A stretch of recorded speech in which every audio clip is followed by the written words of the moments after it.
Students, whatever homework is given to you, you have to submit it on the very next day between 8 am to 1 pm to the given WhatsApp number, and it is compulsory to submit your homework as your attendance will be marked on the basis of your submission.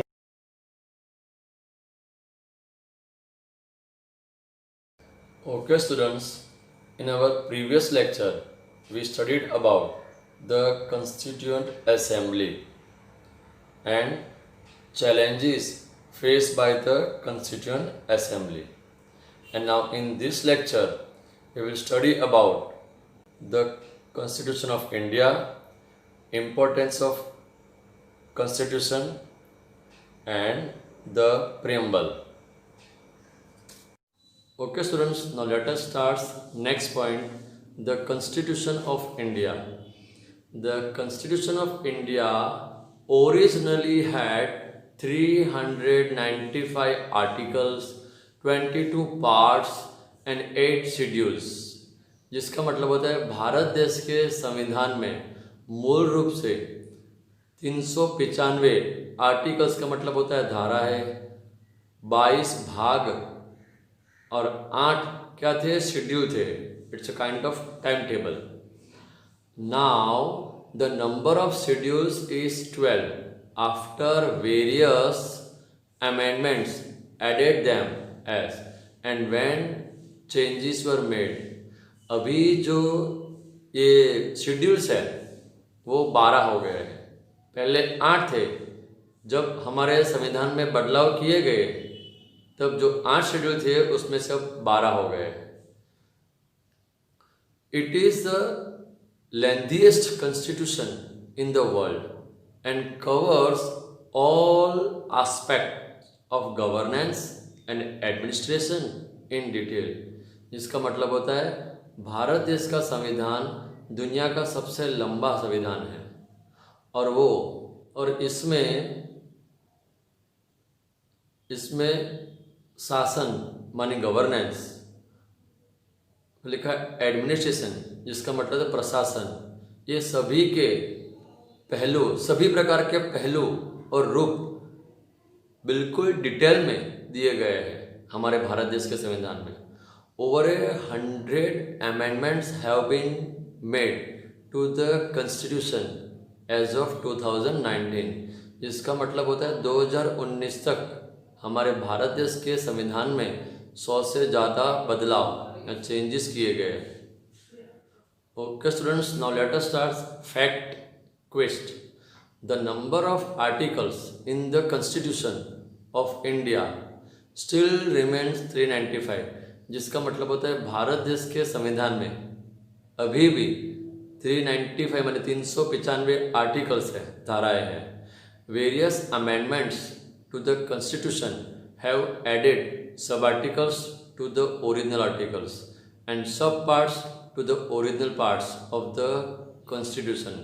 जिसका मतलब होता है अलग अलग जो बदलाव, जो सुधार किए गए भारत देश के संविधान में, जो सब आर्टिकल्स है माने जो मेन धाराएं है उसके अंदर उसके नीचे आई हुई दूसरी जो सब आर्टिकल्स है वो मेन आर्टिकल्स माने ओरिजिनल आर्टिकल्स में ऐड की गई है. बिल्कुल ठीक उसी तरह जो ओरिजिनल पार्ट्स है, जो 22 पार्ट्स उसके नीचे अंडर में आए हुए दूसरे सब पार्ट्स भी मेन ओरिजिनल पार्ट्स में ऐड किए गए भारत देश के संविधान में. For example 33 sub articles have been added only for article 243 of the Indian constitution. जैसे एग्जाम्पल के तौर पर लेते हैं, जैसे जो 33 जो सब आर्टिकल्स है उसको जो मेन आर्टिकल है 243 सिर्फ उसमें समावेश किया गया है भारत देश के संविधान में. Okay students, now let us understand next topic. Also we can say point, and the point is importance of the constitution. The constitution is an important document that contains a set of basic rules and laws which govern the country. जिसका मतलब होता है संविधान एक ऐसा महत्वपूर्ण दस्तावेज जिसको कहते हैं डॉक्यूमेंट, जिसमें बेसिक नीति नियम और कायदा कानून का एक सेट, एक ग्रुप, समूह दिया गया है जिससे भारत देश का शासन चलता है। The ideals which a country aspires to achieve are also laid out in the constitution, जिसका मतलब होता है ऐसे देश जो एक उच्च आदर्श प्राप्त करना, हासिल करना चाहते हैं, उसको भी संविधान में रखा गया है। This is done so that the basic character of a country is defined. ऐसा इसलिए किया जाता है कि कोई भी देश का जो उसका मेन जो चरित्र है, मूल चरित्र, वो स्पष्ट तरीके से रखा जाता है संविधान में। The constitution also defines the nature of the countries political system. माने संविधान जो है वो कोई भी देश का राजनीतिक स्वरूप का स्पष्ट तरीके से का वर्णन करता है। It was a crucial time for India when the British rule ended and the country was truly independent of any external control. जिसका मतलब होता है ये बहुत उस वक्त बहुत महत्व का समय था, ठीक है। वो समय जब भारत देश कोई बाहरी ताकत के कंट्रोल में नहीं था और भारत देश पूरी तरह संपूर्ण आजाद देश था। A decision was made about what kind of government would India have. The ideals of democracy and power of the people were upheld. यह लाइन का मतलब होता है कि भारत देश में सरकार किस तरह की होगी, ऐसा निर्णय लिया गया और लोकतंत्र और लोगों की सत्ता, ये दोनों को क्या एक आदर्श के रूप में रखा गया, पूर्ण रूप में रखा गया। Next paragraph, the constitution serves the very important purpose of safeguarding the interest of the minorities. इस लाइन का मतलब होता है कि संविधान जो माइनॉरिटीज ग्रुप है उनकी हितों की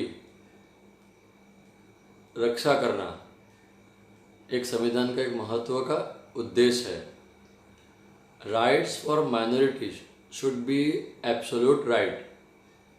यह लाइन का मतलब होता है कि ये माइनॉरिटी ग्रुप है, उनके अधिकार पूर्ण अधिकार होने चाहिए। They should not be subject to any consideration as to what another party may like to do to minorities within its jurisdiction, said B.R. Ambedkar in 1947. यह लाइन का मतलब होता है कि माइनॉरिटीज़ को किसी के विचार में, किसी के आश्रित डिपेंडेंट नहीं रहना चाहिए और उनको दूसरे पार्टी, अन्य पक्ष है, उनका जो जहाँ पे वो सत्ता चलाते हैं, ठीक है, वहाँ पे उनको माइनॉरिटी के लिए क्या पसंद है वो भी उनको सोचना चाहिए नहीं। ऐसा B.R. आम्बेडकर ने 1947 में कहा था। The minorities tend to be dominated by majority and situation can arise in a country when the interest and culture of the minority communities is threatened because of the majority, but the constitution provides safeguards for the people। यह line का मतलब होता है जब minority group पर, minority का मतलब होता है कि कोई देश या एरिया में मेजॉरिटी के कंपेयर में उनके नंबर कम होना। माइनॉरिटी ग्रुप के पर जब मेजॉरिटी ग्रुप, जब उनका प्रभुत्व बढ़ जाता है तब, और इस तरह के हालात भारत देश में पैदा हो सकते हैं। तो ये जो माइनॉरिटीज ग्रुप के उनके हित और उनकी संस्कृति पे जो खतरा होता है, जब ऐसा खतरा होता है तब भारत देश का संविधान उनके हक और उनके हितों की रक्षा करता है। Okay students, now let us start next point. The preamble. The preamble of India states that we the people of India, having solemnly resolved to constitute India into a sovereign, socialist, secular, democratic republic, and to secure to all its citizens justice, social, economic and political, liberty of thought, expression, belief, faith and worship, equality of status and of opportunity, and to promote among them all fraternity, assuring the dignity of the individual and the unity and the integrity of the nation. जिसका मतलब होता है कि भारत देश का preamble ये कहता है कि हम भारत के लोग भारत को एक उत्तम शासन, समाजवादी, धर्मनिरपेक्ष, लोकतांत्रिक का मतलब होता है लोकतंत्र, रिपब्लिक मीन्स गणतंत्र, और भारत देश के नागरिकों को सुरक्षित माने कायदाकीय तरीके से सुरक्षित करना, सामाजिक तरीके से, आर्थिक तरीके से और राजनीतिक तरीके से सुरक्षित करने का संकल्प लेते हैं। Liberty of thought, expression, belief माने हर एक भारत देश के हर एक नागरिक को अपनी सोच, अपनी बातें रखने का अधिकार, पूरा उसको आज़ादी मिलनी चाहिए। फेथ एंड वर्शिप माने उसकी श्रद्धा है, उसकी मान्यता है, उसकी पूजा करने की आज़ादी।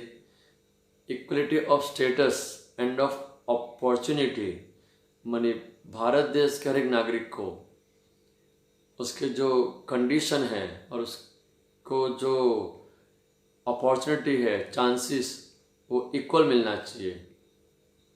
And to promote among them all fraternity, assuring the dignity of the individual and the unity and the integrity of the nation. इसका मतलब होता है कि भारत देश में भाईचारे की भावना जो है उसको बढ़ावा देना और भारत देश के हर एक नागरिक को उनका मान सम्मान का भरोसा दिलाना और भारत देश की एकता और अखंडता का और बढ़ावा देना। In our constituent assembly this 26th day of November 1949 do hereby adopt, enact and give to ourselves this constitution। यह लाइन का मतलब होता है कि कंस्टिट्यूएंट असेंबली में मानी संविधान सभा में 1949 के नवंबर महीने के 26वें दिन हम यह संविधान का स्वीकार करते हैं, उसको अपनाते हैं और उसका कायदाकीय तरीके से अपनाते हैं और हम अपने आप को संविधान को सौंपते हैं। Okay students, now let us understand fact quest. The original constitution is kept in the library of the Parliament of India। इसका मतलब होता है कि हमारा भारत देश का जो संविधान है उसकी जो ओरिजिनल कॉपी है, जिसको हमारा भारत देश का जो पार्लियामेंट है न्यू दिल्ली में, उसकी जो लाइब्रेरी है वहाँ पे रखा गया है। Well students, now the remaining points we will study in our next lecture. Thank you.